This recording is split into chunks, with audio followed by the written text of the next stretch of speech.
Welcome back. आप देख रहे हैं आवाज़ एमपीसी और हमारे साथ हमारा पूरा पैनल मौजूद है और अब कुछ ग्रोथ रिलेटेड और टैरिफ रिलेटेड सवाल रहेंगे। और अदिति, तो टैरिफ एक ऐसी चीज़ है जिसने सारे इक्वेशंस को डिस्टर्ब कर दिया है। मैं कुछ एक पॉवेल साहब का कोई इंटरव्यू था शायद जयराम रमेश साहब के साथ, वहाँ पर वो बातचीत कर रहे हैं कि उसका एक इम्पैक्ट इन्फ्लेशन पर आएगा। अमेरिका तक ठीक है, लेकिन क्या ये फिनोमेना वर्ल्ड वाइड भी होगा कि जहां टैरिफ एक ऐसा माहौल क्रिएट करें, डिसरप्शन क्रिएट करें कि वो इन्फ्लेशन को इम्पैक्ट करे? देखिए, मेरे हिसाब से इन्फ्लेशन का impact it's not easy to gauge कि मैक्रो इम्पैक्ट क्या होगा। Sector wise, geography wise tariffs का इम्पैक्ट इन्फ्लेशन पे काफी फर्क हो सकता है। मेरी बिगर कंसर्न टैरिफ से ग्रोथ की तरफ है। अगर आप इंडिया की ग्रोथ देखें तो हमने पहले जब ये साल शुरू हो रहा था तब 6.5% का ग्रोथ का अनुमान लगाया था। जब पहली बार टैरिफ्स का डर बैठा तो हमने उसको रिड्यूस करके 6.2% पे किया, क्योंकि हमें लगा था दो चीजें, एक की एक्सपोर्ट्स की खुद की ग्रोथ कम होगी और दूसरे इस माहौल में जो प्राइवेट कैपेक्स है वो और डिले हो जाएगा। अब अगर हम देखें तो जो रेट यूएस ने अभी बोला है वो ओरिजिनल रेट से सिर्फ 1% ज्यादा है, लेकिन relative to other exporting competitors हमारा रेट अब ज्यादा खराब लग रहा है। दूसरी बात, कितनी पेनल्टी लगेगी अभी वो हमें नहीं पता। तो अब हमने 6.2% से घटाकर अपना ग्रोथ फोरकास्ट इस साल का 6% कर दिया है। इस अनसर्टेनिटी में डेफिनेटली आपके प्राइवेट कैपेक्स तो और डिले होगा ही होगा।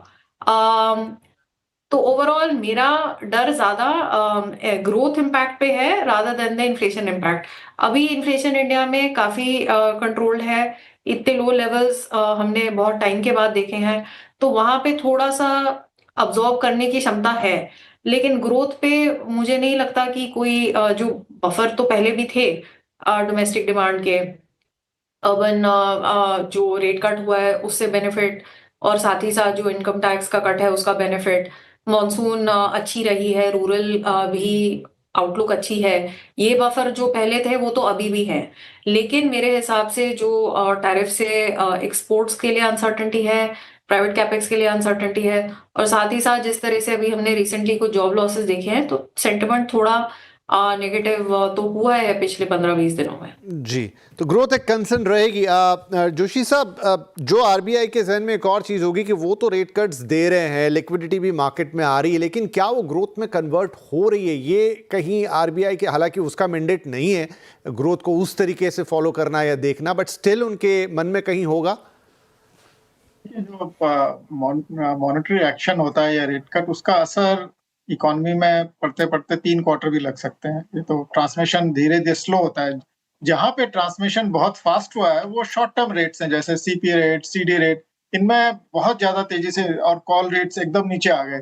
पर जो आपके हाउसिंग लोन रेट या फिर ऑटो लोन रेट, इनमें धीरे धीरे ये ट्रांसमिशन हो रहा है, और बैंक्स अपने मार्जिन को भी प्रोटेक्ट करने के लिए ट्रांसमिशन थोड़ा स्लो ही रखते हैं।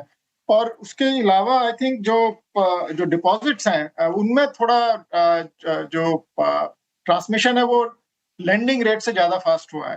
तो इस तरह से अलग अलग चीजों में अलग अलग स्पीड से ट्रांसमिशन चल रहा है, और वो उस पर भी डिपेंड करता है, उसकी मेच्योरिटी पे भी, कि लॉन्ग, जैसे 10 ईयर बॉन्ड्स जो है लॉन्ग टर्म, उनमें एक्चुअली वो उनका रेट बढ़ गया पिछले 50 बेसिस पॉइंट जो आरबीआई ने कट किया था, उसके बावजूद भी। उसका कारण ये था कि उन्होंने जो गाइडेंस थी वो थोड़ा सा ये थी कि अब आगे स्कोप नहीं है रेट कटने का, और उसका असर वो 10 ईयर लॉन्ग टर्म बॉन्ड में दिखाई दिया। पर शॉर्ट टर्म बॉन्ड सारे नीचे आ गए। तो इस तरह से ट्रांसमिशन हो रहा है, पर वो जितना फास्ट होना चाहिए उतना फास्ट नहीं हो रहा है, और धीरे धीरे वो, मतलब हमें थोड़ा टाइम लगेगा उसका असर इकोनॉमी में दिखाई देने में। कम से कम 3 क्वार्टर तो लगते हैं। ठीक है, इटलास मेहता साहब, पिछली बार स्टांस में परिवर्तन कर लिया था, कमोडिटिव से न्यूट्रल हो गए थे। इस बार कमेंट्री में कुछ खास फोकस रह सकता है, कंसर्न्स रह सकते हैं मॉनेटरी पॉलिसी में?